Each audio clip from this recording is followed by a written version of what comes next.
Hello everyone and welcome to our NKCES series on looking at progress monitoring for students with disabilities. Our learning targets for this series are to identify the progress monitoring requirements in Kentucky, identify the 4 types of progress monitoring, and developing a plan for implementing progress monitoring for your specific students. All the information that's contained in this 4-part series is based on content from the Kentucky Department of Education, specifically the IEP guidance document and other key documents that have been developed by the state. If you would like to download the following documents, these are what have been used to prepare this training. The first one was the IEP guidance document, and the second document is the compliance and record review document for the current academic year. We're going to specifically be starting with the KDE Compliance Record Review document from the 2017-2018 school year. We're only looking at pages 16 to 18, and then in the guidance document, the July 2017 version, we're specifically using pages 46 through 47 and 67 to 71 if you'd like to mark those pages. There is a foundation in our Kentucky regulations and the administrative code that govern what we do as far as progress monitoring and IEP development, and we've included that information if you want to go directly to the regulations. We're going to start by focusing on the record review document on item 33 and how it pertains to progress monitoring. Note that this item specifically is addressing the present levels of academic achievement and functional performance, and the note specifically says each area includes strength-based data, areas of concern supported by data, and results of the initial or most recent evaluation, or results of any state or district-wide assessment. The ARC must include progress monitoring data in the present levels section of the IEP or in the areas marked below, must say commensurate with peers, or not an area of concern. So we already know we must have progress monitoring data in the present levels.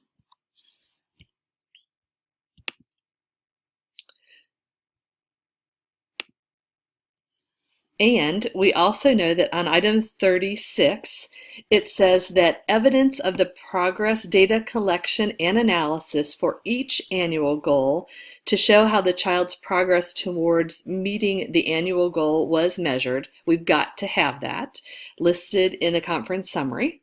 And we also have lots of great notes about progress monitoring.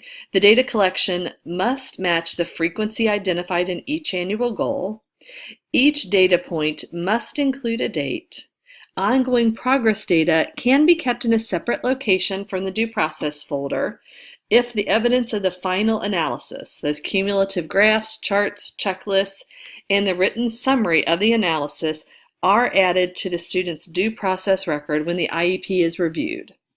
Any supporting evidence not uploaded to Infinite Campus or IC must be available upon request of the reviewer during the DLS consolidated monitoring process. If this is an initial IEP, we can mark NA. Otherwise, we have to have progress monitoring data available. So now that we know what we must have, let's look at what the progress monitoring is. And again, we're referring to the IEP guidance document from KDE. And in the guidance document, we've got this graphic that shows the continuous cycle of progress monitoring that starts with present levels and should carry through. I always think of this as a rope that connects the IEP from the present levels all the way through the entire document, through special factors, measurable annual goals, specially designed instruction, least restrictive environment, special education and related services, and progress monitoring, that just continues. It never ends as long as the student is in special education. To find this graphic, you can look on the IEP guidance document on page 67. So what is progress monitoring? KDE defines it as the ongoing process of collecting and analyzing data to determine student progress towards specific skills or general outcomes outlined in the measurable annual goals to make appropriate instructional decisions.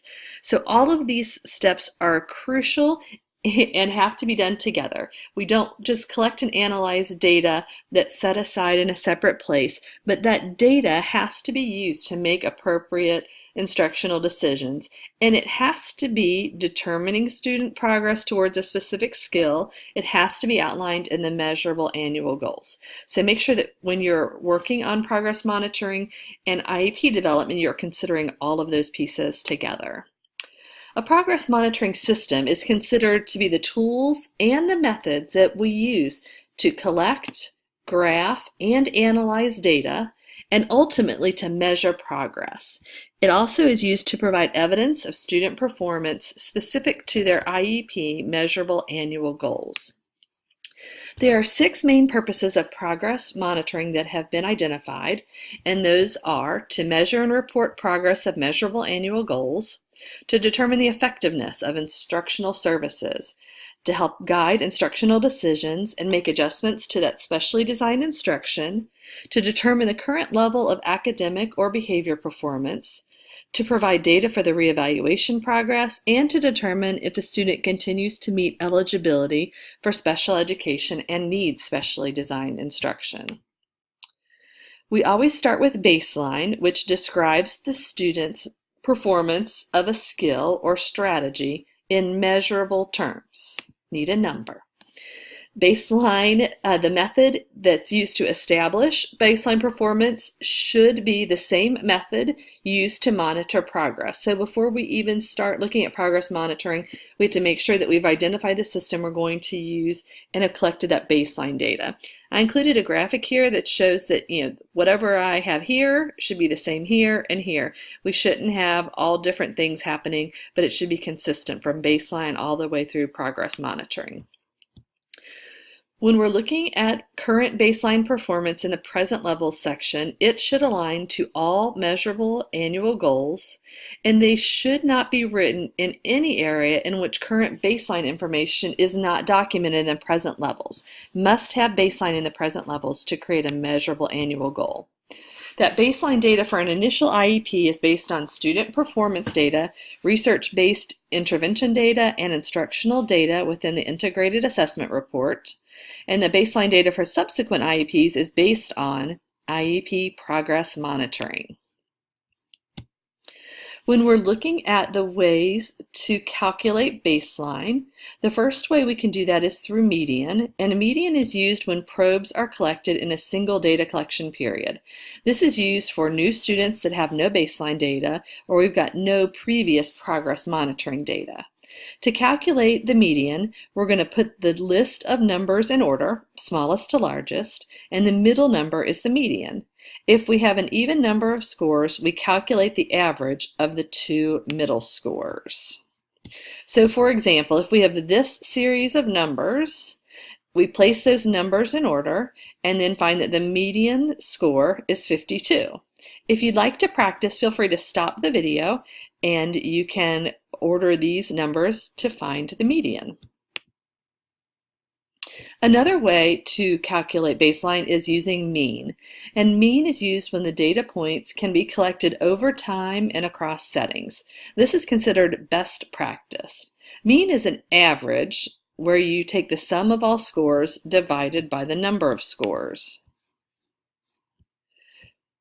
So here, in this example, we have this series of numbers. So we take the total of these numbers, which is 256, and the number of scores, there are 5, which gives us a mean of 51.2. If you'd like to practice, go ahead and pause the video, and you can work with this series of numbers.